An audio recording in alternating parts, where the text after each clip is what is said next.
You're listening to Women's Media Center Live with Robin Morgan.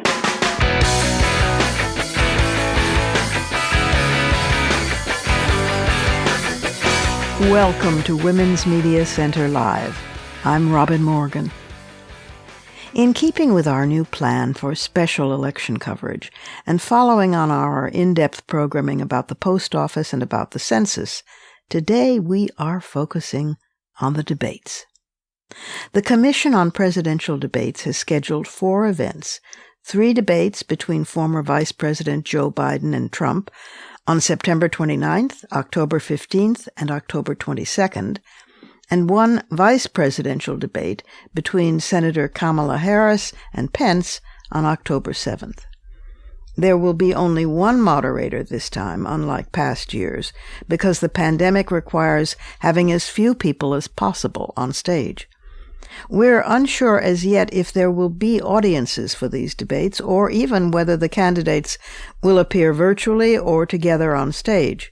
The Commission says it will abide by the CDC guidelines. Of course, many states will already have begun early voting before then. Well before then.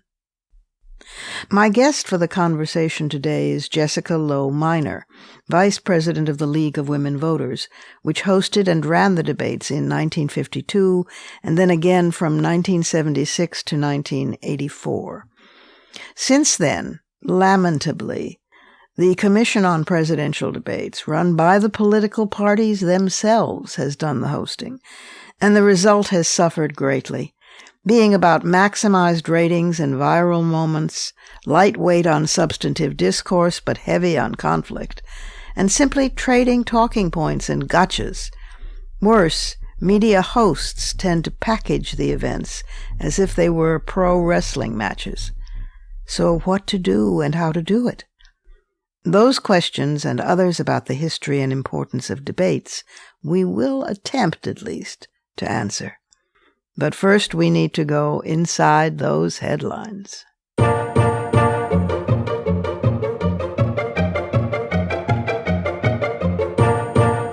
Debates have been around as long as argument has been around. In ancient India, around the time of the great Upanishads being written, approximately 800 to 500 BCE, Shastrartha was a religious debate in which scholars participated to reveal the inner meaning of Scripture. Sometimes conducted with royal patronage, the debates expanded to consider philosophical and moral issues as well. Women participated in these debates, and the scholar and philosopher Gargi, renowned since her childhood, often contested male philosophers and won hands down. The process of individuals attempting to change the thoughts or actions of others, that is, debate, is itself a fundamental concept of a society that is to some degrees free, because it admits to the existence of other opinions, which is hardly standard in authoritarian and tyrannical societies. In ancient Athens, for example, although debate was widely practiced, women were not allowed to participate. Yet still there were celebrated exceptions who sneaked through. Aspasia, around 400 BCE, whose debating skills were so impressive Socrates credited her with making Pericles a great orator. Hypatia, born in 350 CE, called the world's greatest mathematician and astronomer by scholars of the ancient world. She debated mathematics, astronomy, and philosophy as a means of teaching her students. It would take Aristotle to codify all this, given his definition of rhetoric. Quote, "The faculty of discovering in the particular case all available means of persuasion." Close quote. Employing the Pnyx amphitheaters or the town square agoras, and anchoring the popularity of debates with their belief that a complex urban society requires that differences be reconciled, the Athenians relied on public oral expression. That included the ability to inform as well as to praise or blame. Persuasion may well be the only means, really, of combining freedom and order, which is perhaps the reason that rhetoric, that is, public speaking as persuasion, and democracy are inextricable. It was in the Homeric period that an evolution in forms of government, from monarchy to oligarchy, and from tyranny to eventual democracy, began in ancient Greece.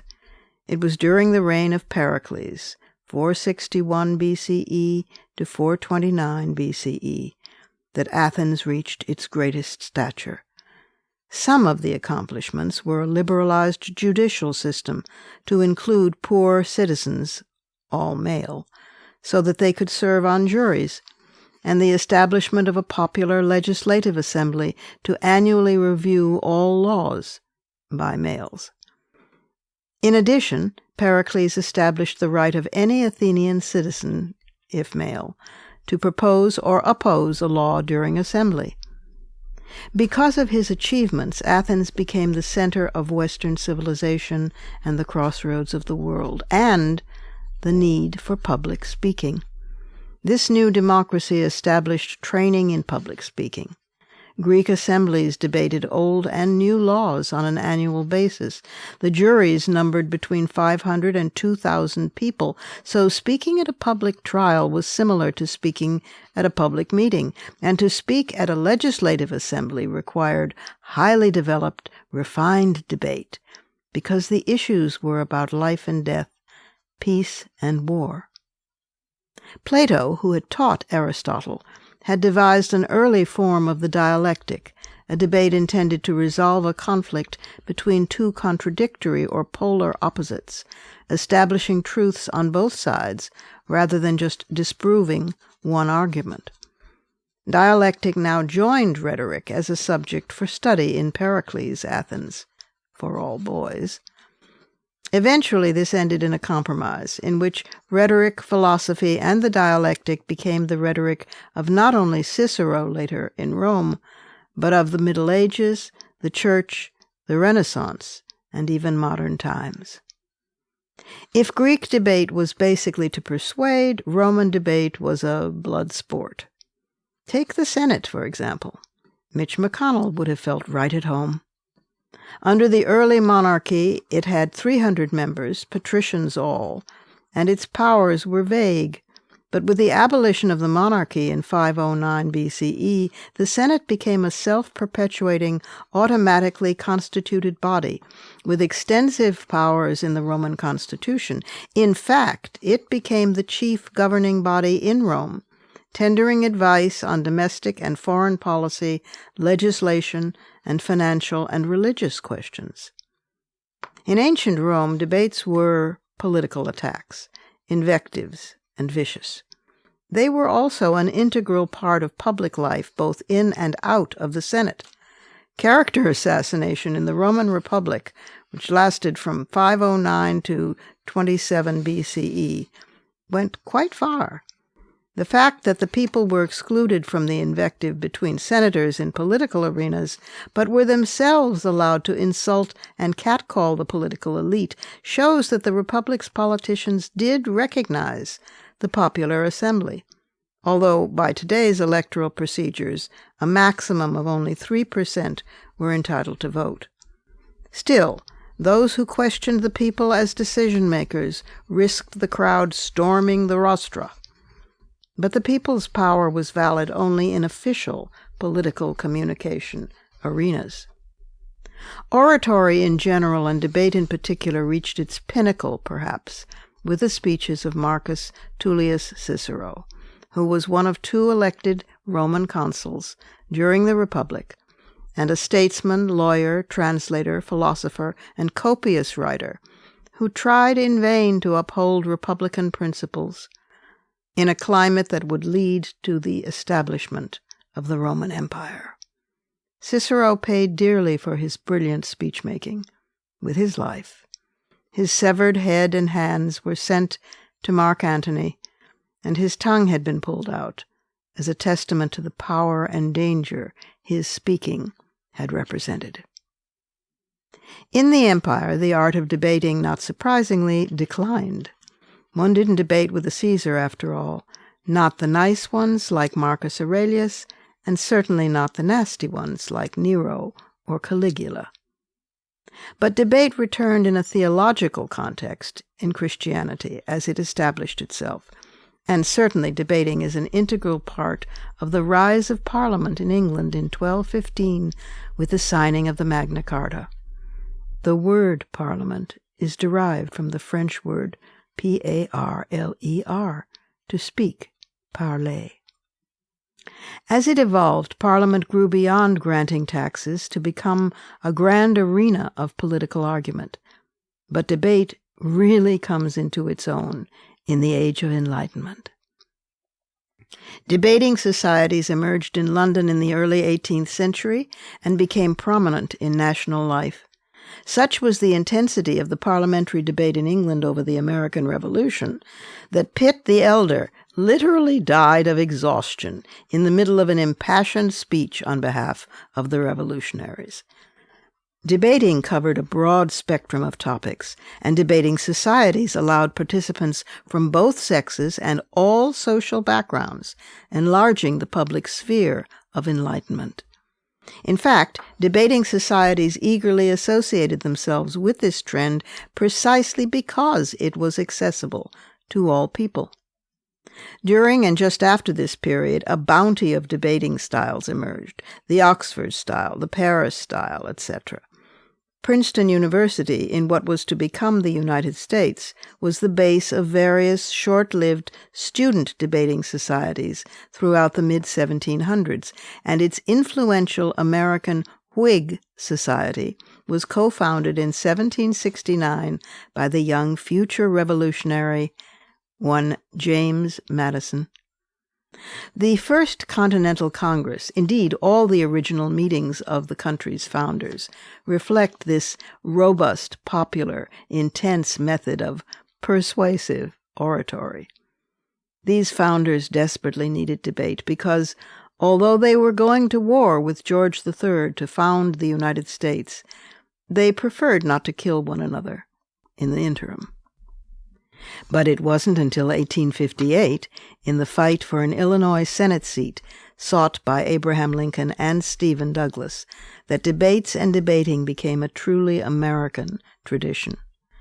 These senatorial debates, with no moderator or panel, resulted from Lincoln following the much more famous Douglas on his campaign trail around the state. Douglas eventually agreed to take the stage with Lincoln 7 times for 3 hours each, to debate the moral and economic quandaries posed by the institution of slavery.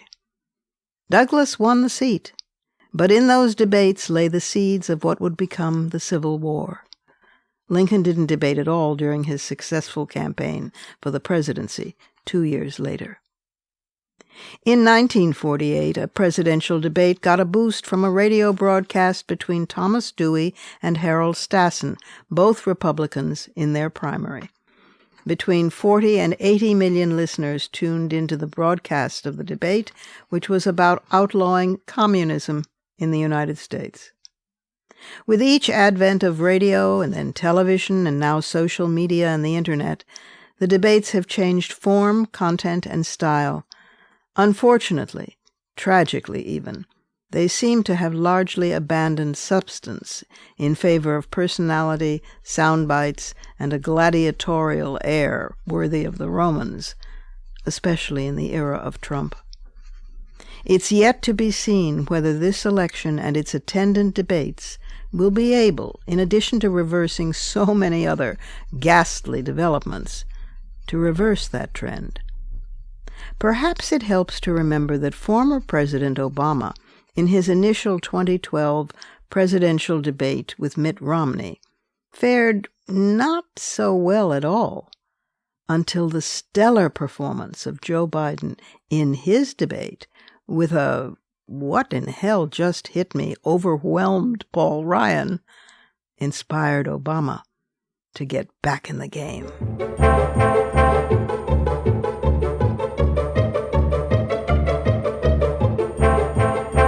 Time for our first break, but there's much to come, including Fighting Words and our special guest, Jennifer Lowe-Minor of the League of Women Voters. You know, some people say, well, debates don't make that much difference in changing opinion. But coming right up is a list of whoppers, mistakes made during debates that made all the difference. So stay tuned.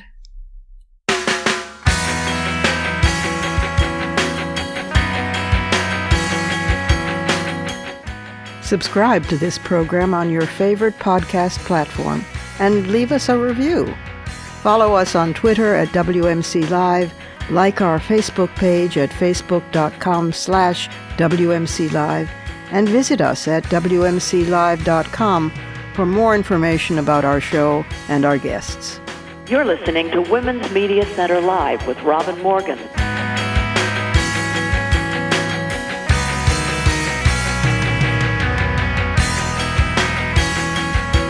If we're debating, why, we must be in the surrealism corner.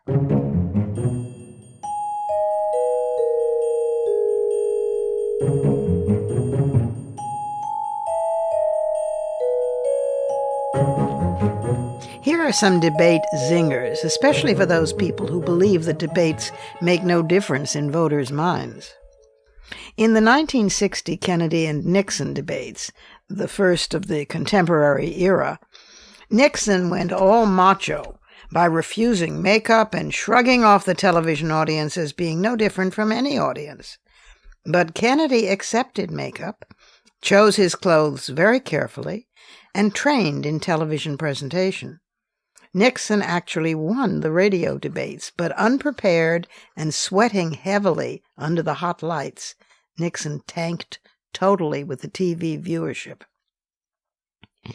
In a 1976 debate with challenger Jimmy Carter, President Gerry Ford blithely and erroneously declared that Eastern Europe was no longer under communist domination, when that region had been under direct Soviet control since the end of World War II. Ford added that Poland, Yugoslavia, and Romania were, quote, independent, autonomous, close quote, states. Ford bit the dust. In a 1984 debate, Ronald Reagan's advancing age became a topic of discussion, but he turned the tables, saying, I want you to know that also I will not make age an issue of this campaign. I am not going to exploit for political purposes my opponent's youth and inexperience. The rest, unfortunately, is history. And sometimes, through a mere turn of phrase, the seeming loser can win, as when Senator Dan Quayle compared himself to the late John F. Kennedy in a 1988 vice presidential debate. Senator Lloyd Bentsen pounced, saying, Senator, I served with Jack Kennedy. I knew Jack Kennedy. Jack Kennedy was a friend of mine. Senator, you're no Jack Kennedy. Great put-down. But Benson lost. In the 1992 election, during a town hall debate, then-President George H.W. Bush kind of did himself in when he kept checking his watch. Again, and again, and again. Before the first presidential debate in October of 2000, Al Gore was widely favored to win against Bush II. But his painful performance during the first debate changed the tenor of the whole presidential race. First, he droned on and on about his lockbox policy for Social Security and Medicare, and then came the sighs, audible, exasperated, deep sighs, hissing from Gore's mouth every time Bush made another of his sort of factish statements. Problem was, Gore came across as a condescending egghead, while W's lack of intellectual prowess was compensated for by his regular guy Texas swagger and his distaste for intellectual nerds. In 2012, Republican nominee Mitt Romney displayed monumental out-of-touchness when asked to address women's pay equity. He gamely replied, I went to a number of women's groups and said, can you help us find folks? And they brought us whole binders full of women. The phrase, binders full of women, is a strong part of what did him in. And for a lateral leap, to remind us that we are, after all, in the surrealism corner, it should be noted that there is a traditional Buddhist form of debating influenced by earlier Indian forms that was brought to and evolved in Tibet. It's quite ornate. The style includes two individuals, one functioning as the challenger or questioner, and the other as the defender or answerer. The debaters must depend on memorization of points of doctrine, definitions, illustrations, and even entire texts, together with their own measure of understanding gained from instruction and study. A characteristic of this style of debating is the hand gestures used by debaters. When the challenger first puts a question to the defender, the right hand is held above the shoulder at the level of the head, and the left hand stretched forward with the palm turned upward. At the end of the statement, the challenger loudly claps together her or his hands and simultaneously stomps the left foot, and so forth. Holding forth the left hand after clapping symbolizes closing the door to rebirth in the helpless state of cyclic existence. The left hand represents wisdom, the antidote to such existence. The right hand represents method, the altruistic intention to become enlightened, motivated by love and compassion for all sentient beings. The clap represents a union of method and wisdom through which one is able to attain Buddhahood. Now, what Buddhahood has to do with the presidential debate is a matter of some conjecture. I mean, if you are gesturing to and arguing with yourself in the forest, is there sound?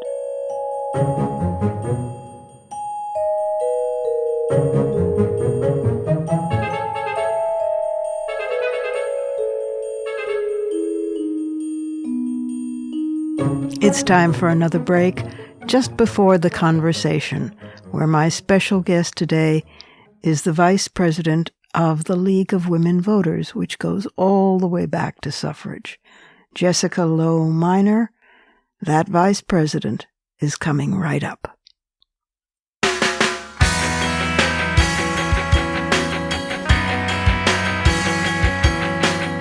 The Women's Media Center, founded in 2005 by Jane Fonda, Gloria Steinem, and myself, is a progressive, nonpartisan, nonprofit organization working to make women visible and powerful in media. You can learn more about the WMC at womensmediacenter.com. You're listening to Women's Media Center Live with Robin Morgan.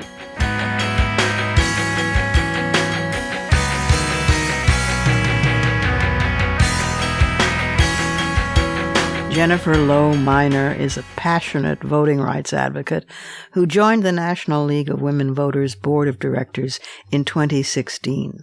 She has extensive nonprofit sector experience in both administrative and public policy roles, and she was executive director of the Institute for Nonprofit Innovation and Excellence in Tallahassee, Florida, before serving as executive director of the League of Women Voters of Florida.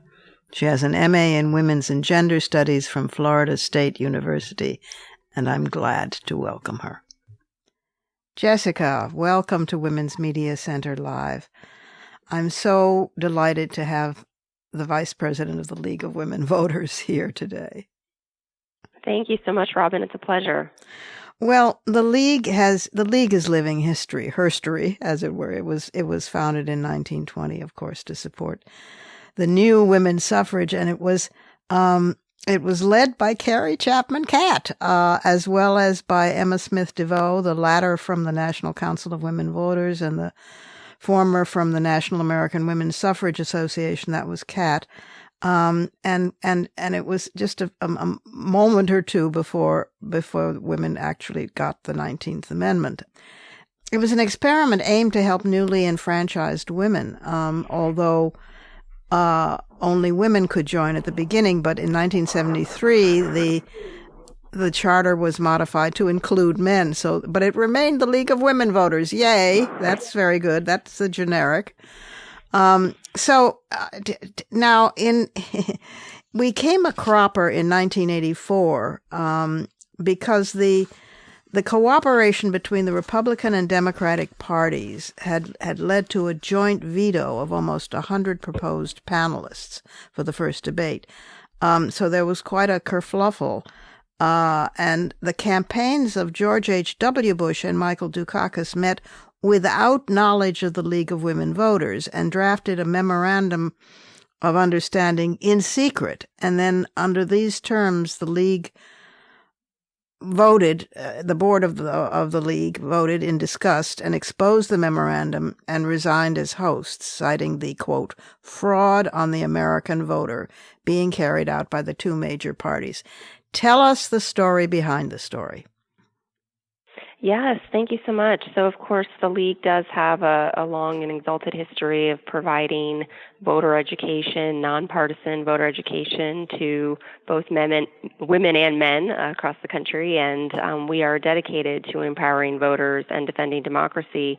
And we actually, as an organization in 1976, kind of revitalized the televised presidential debate. There, of course, has been a very famous one in 1960 between with President Kennedy kind of winning the television debate, and then Nixon winning the radio debate. But there had been kind of a hiatus, and in 1976, the League of Women Voters actually kind of revitalized the televised presidential debate format, and the League actually won an Emmy that year for its 1976 presidential debates. Yeah, well, and so, no good deed goes unpunished, apparently. Oh, well, we, as an organization, we hosted successful presidential debates again in 1980 and then in 1984. But then, yes, as you say, in 1987, actually, there was an effort, perpetrated by the established political parties, the Democratic Party and the Republican Party, to essentially create a situation where they, as parties, could control the rules of the debate. And it kind of reached a boiling point in 1988 when the League was actually about 2 weeks away from hosting a presidential debate between, at that point, George H.W. Bush and Michael Dukakis. And the League ultimately felt that the rules that were being pushed forward by the two presidential candidates were just essentially undermining the debate process, that voters could not, under these rules, voters couldn't actually see how candidates responded under pressure, and that they were kind of staging the debate in a way that benefited the candidates but not the voters. And so ultimately the League decided to pull its sponsorship of the event and not to allow its name to be used on an event that it didn't believe in.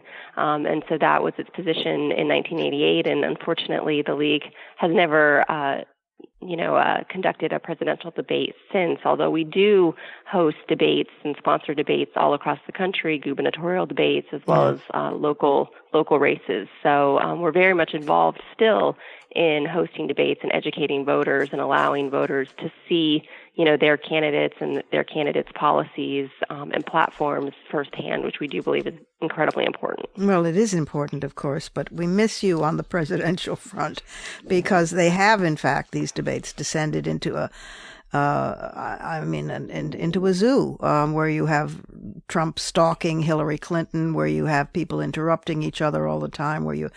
So I kind of wish you'd get back in the game, but I understand that the Commission on Presidential Debates, which is this, I can call it sham, but it calls itself bipartisan, and that debates at the national level aren't official unless the CPD is involved, and they have agreements with the candidates, and they have agreements with the networks, I'm sure, to provide blood sport. So we don't have the substantive kind of thoughtful debates that we did when the League was leaguing. Tell me, if that were true, oh, be still my heart, today, what kinds of things would do you think that the League might recommend? I mean, it's been bruited about everything from holding them virtually to holding them not in person, to getting rid of the moderators entirely, to using a chess clock, to eliminating them altogether, which I feel would be a grave mistake. What of the many possibilities that present themselves do you think might be the most, in an ideal world, which this decidedly isn't, pretty desirable?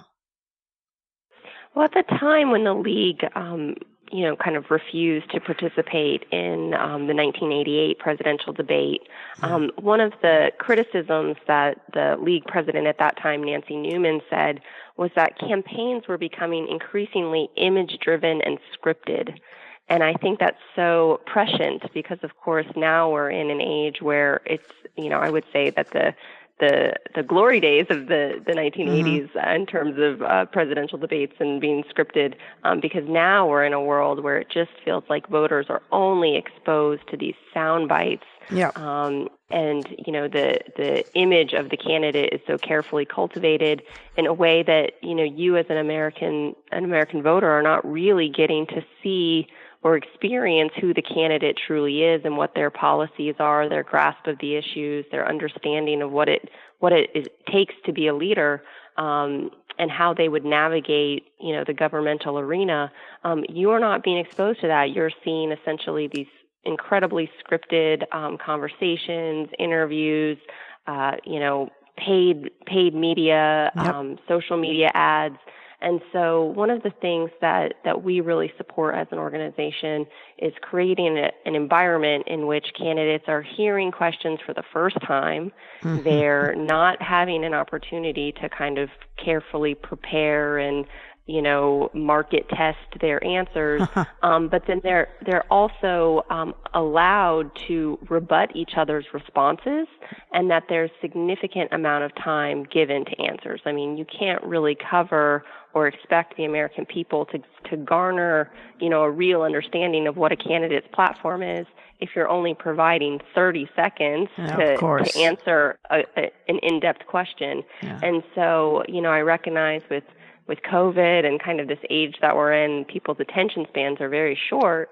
But, to the extent that we can as consumers of media and as voters, to the extent that we can really demand, well thought out and comprehensive answers to questions, that should be something that we're looking for as voters. And that's something that the League always wants to provide through our voter education materials. Yeah. Well, that sounds like a awfully good plan. I don't see it happening. I mean, they claim, and the networks and the campaigns, that since they open it up, excuse me, to YouTube and to viewers or people who are online, calling in or taping in or videoing in, that is the voice of the people. But those are the questions that does not deal with the sparsity of the answers, and the scarcity of the answers.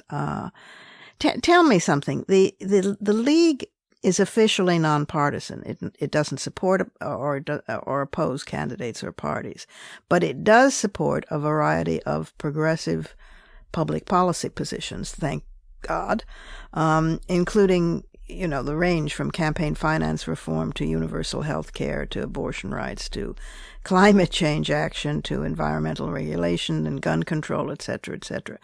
Were those progressive positions an element in the parties running scared from the League and taking the hosting away from the League and thus driving the League out? Do you think? Yeah, I haven't heard that, actually. I mean, my understanding is that, and of course I wasn't on the board at the time that the League made this decision in 1988, but my understanding is that, really the League felt that their reputation was being used essentially as cover for a format that they did not believe in. That was superficial and dumb, basically. Correct. Yeah. And so, I never heard that, the candidates were looking to avoid the League because of the League's positions. And the league has been using its organization, its members, and its process to develop positions, since the league first got started in 1920. Right. So we have a process called Study in Action, which essentially involves, members from across the country doing very careful, meticulous research on public policy issues, and then actually coming to, we use a democratic process to build consensus around the positions that we ultimately adopt as a body at our convention. And so it's a very long process, it's a very meticulous process, but it ultimately results in the league adopting positions that are, we can back them, we feel very secure in our positions, we understand the research and the facts that led to the adoption of that position and why we believe that position would ultimately advance sound public policy and good government. And so that's something that we've been doing, throughout our entire 100-year history, and I don't think it's something that we intend at any point in the future to change. And I don't believe that is what led to the the parties and the presidential candidates seeking to build their own rules. I think that they just wanted to create an environment in which they could control the outcome, and they could ensure that their candidates didn't expose themselves to any risk. They didn't want their candidates to look, flat-footed or put their foot in their mouth or anything. Right. So, and while I understand that impulse, I think ultimately it does a disservice to voters who need to see how candidates react on the fly, pressure, how they respond. Exactly. So, I understand what their motivation was, but I ultimately think that it does a disservice to the American people for sure. You're even in your judgment, you're more generous than I am. Either that, or I'm becoming paranoid, because the CPD does act as a shield for the candidates and the parties, and it isn't beholden to the public. It has nothing to lose. Funding for the CPD comes from corporations and private donations. So although it doesn't get funding from the government or from any political party or PAC, you've got corporations and private donations. I'll throw in with the League of Women Voters anytime. I hope as the whole electoral process in time becomes more scrupulously examined for so many reasons, for dark money, just name them. I hope that eventually we will return to a situation where the kind of thoughtful presentation of the debates is done by the League or its like, because we're very grateful for everything that you've done since the days of Carrie Chapman Catt and her sisters and Emma DeVoe, and that you continue to do in terms of women voters and male voters, and also your positions on policy matters. So thank you, Jessica, and please thank the board and the entire organization, the staff, for keeping on.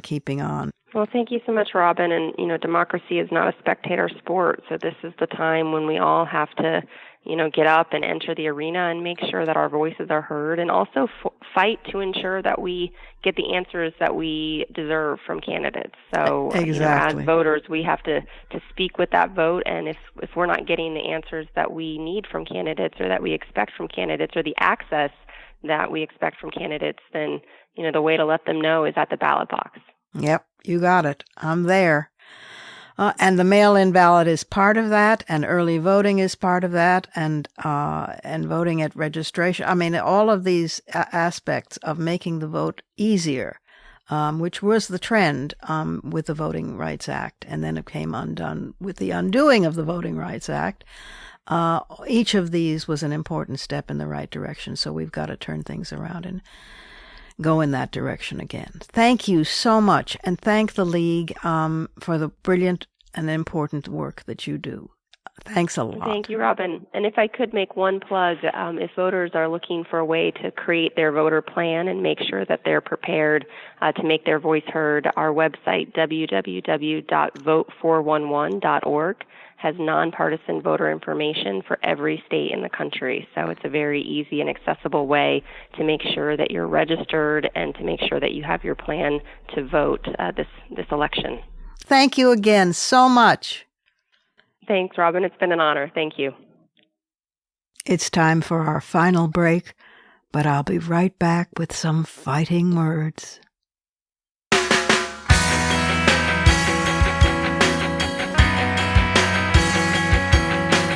For the smartest talk about news, politics, sex, books, religion, race, and more, it's Women's Media Center Live with Robin Morgan. Audacious, witty, provocative, informative, and fun. It's Women's Media Center Live with Robin Morgan.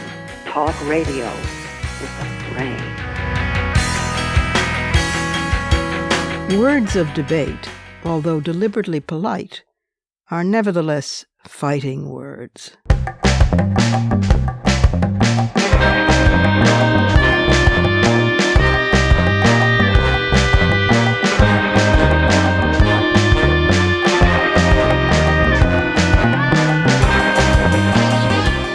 We've seen how, step by painful step, the process of democratization appears to stumble forward hand in hand with the very concept of debating, because the basic premise of debate admits the existence of differing ideas.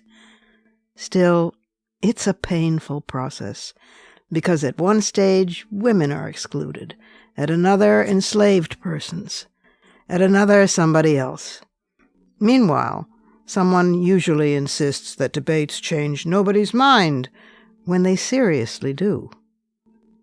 In other words, business as usual, and just as heartbreaking and maddening as incremental change always is. There are so many things to change regarding this election and its aftermath that it might seem slight to think about the shape of the presidential and vice presidential debates. Besides, the format is already set in stone by the Commission on Presidential Debates, so what's the point? Well, the point is planning ahead. We Americans don't do that even a millionth of the time we could. Like pay attention to the court system, or to who runs for local office, or to electoral process, to the machinery of democracy itself, until it's too late. The hard right wing in this country has been obsessed with stacking the courts from the bottom all the way to the top for decades, and in Mitch McConnell, their savior has arrived. The rest of us kind of amble along, not fully noticing who's running for what on a municipal level, which affects how we truly really live, or what happens to our vote after all, when foreign powers are not sabotaging it, or how the three branches of government actually work. So we might as well admit it. We've been lazy. But at least that means we can welcome, albeit somewhat bitterly, this rude awakening. We are now decidedly woke. We know that democracy is not a spectator sport. So let's play with some ideas for better debates. Then we can have them in place and ready to push for in what we hope will be the future. I've studied Michelle Cottle's excellent piece in the New York Times and the ensuing response letters about the subject, and conducted my own admittedly unscientific polls. The following are my personal and evolving choices, and open to revision. I have, however, kept in mind that the Annenberg Public Policy Center's group that works on debate reform has noted that the most common complaints were that moderators play favorites and lack the skills to control candidates or to call them on their non-answers. How infuriatingly true. Where were the moderators when Donald Trump kept stalking and looming behind Hillary Rodham Clinton? So here are my 10 suggestions for improving the major debates. When you watch the upcoming contests, think how different things would be if these approaches were employed instead. 1. Due to its funding by corporations and individual donors, plus its responsibility to the parties and candidates, the Commission on Presidential Debates should return control of the debates to the League of Women Voters, which has a superb record for running them for decades, with dignity and fairness. 2. No live audience, even after COVID-19. No jeering, cheering, partisan crowd. An audience tends to sensationalize every statement and encourages candidates and some moderators to play to the crowd, which in turn influences how home audiences process the content. 3. Eliminating moderators entirely is conceivable, with the candidates just thrown on their own.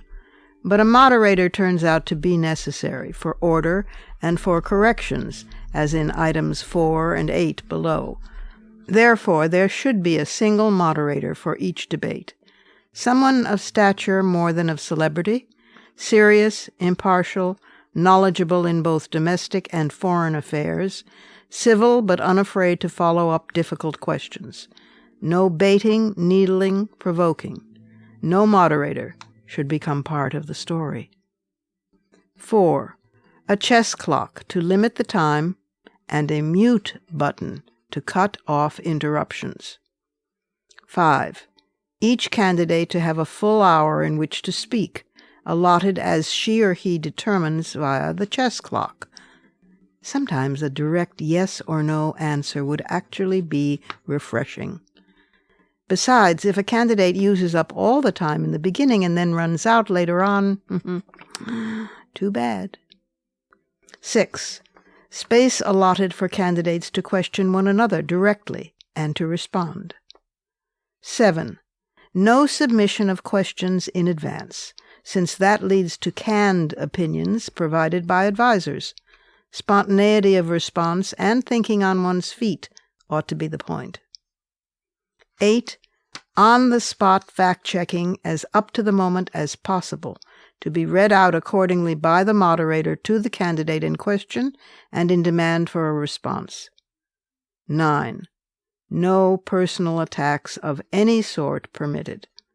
A penalty in time lost on the chess clock would be the result. And 10. Given the option of citizens sending in questions for the candidates via video or other means, these should be vetted by an impartial panel, chosen by the League of Women Voters or some other impartial, nonpartisan, nonprofit group. Such a question period can take the form of a town hall format for one of the 3 presidential debates, so as to keep a tight focus on in-depth questions for the other 2 debates. Now, that's just to help us start thinking. Because if our future doesn't have debates in it, then it probably doesn't have democracy in it either. Those are my fighting words. Add yours on Twitter, and remember to tag us at WMC Live and use the hashtag Fighting Words.